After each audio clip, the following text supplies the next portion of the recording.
Patakasin niyo ako. Kung hindi, sasaktan ko tong batang to. Doc Carlos, huwag mo nang tuloy ang gagawin mo. Sumuko ka na. Sasaktan ko to. Patakasin niyo ako.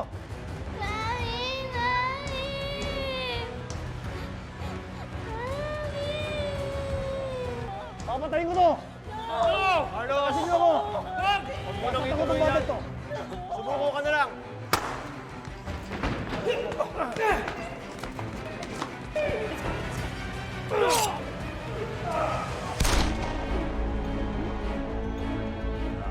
Oh my God! God, napalis ko. Ano ba nangyayari dito?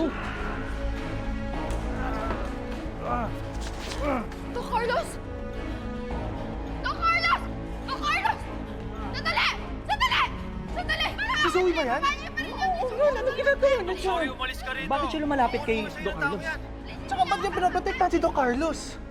Oh my God! Kasabot siya ni Doc Carlos? Doc Zoe, lumayo ka sa kanya. Kriminal po ang taong yan. Huwag mo siya sasaktan! Please! Please, huwag niyo sasaktan yung tatay ko! Tatay ko po siya! Tatay ko po siya, please!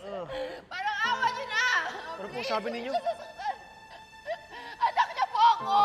Tatay ko po siya! Please, huwag niyo po siya sasaktan! Please, huwag niyo sasaktan yung tatay ko!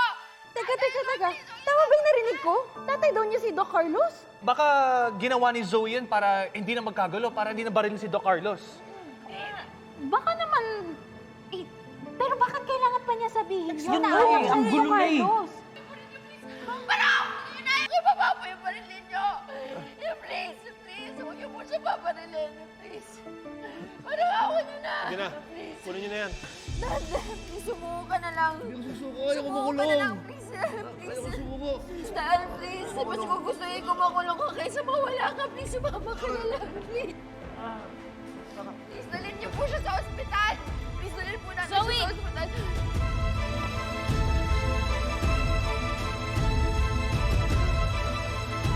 Tatay mo si Doc Carlos?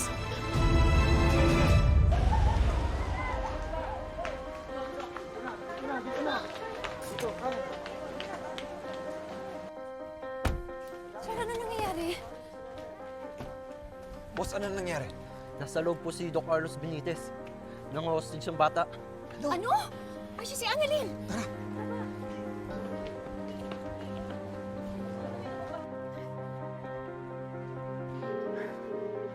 Bert, sumagot ka! Sana na lang, kasama mo si Zoe kaya hindi ka nakakasagot ng telepono. Madam! Naku, may kailangan kang makita. Olga, mamaya na, natataranta ako. Hinahanap ko si Zoe. Eh, madam, eto na nga. Nahanap na nga ng mga marites. Pinag-uusapan na nga ho eh. Live na live yan kanina, oh. Oh, live na live. Nandun si Ma'am Zoe. Hindi ko sasaktan! Please, babaan niyo pa rin niyo, please. Parang, yun na yung babaan niyo. Ibaba! Ano sabi ninyo? Napakatonta talaga nitong anak ko.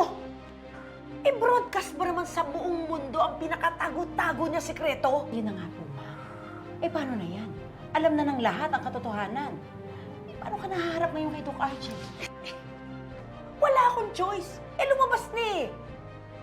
Pero, hindi nila ako kayang galawin dahil ang pagkakakilala nila sa akin, Morgana, at hindi si Moira. Kaya kailangan may gawin ako para hanggang kay Zoe lang ang nalalaman nila. Because as long as I'm safe, mapoprotektahan ko si Zoe dito.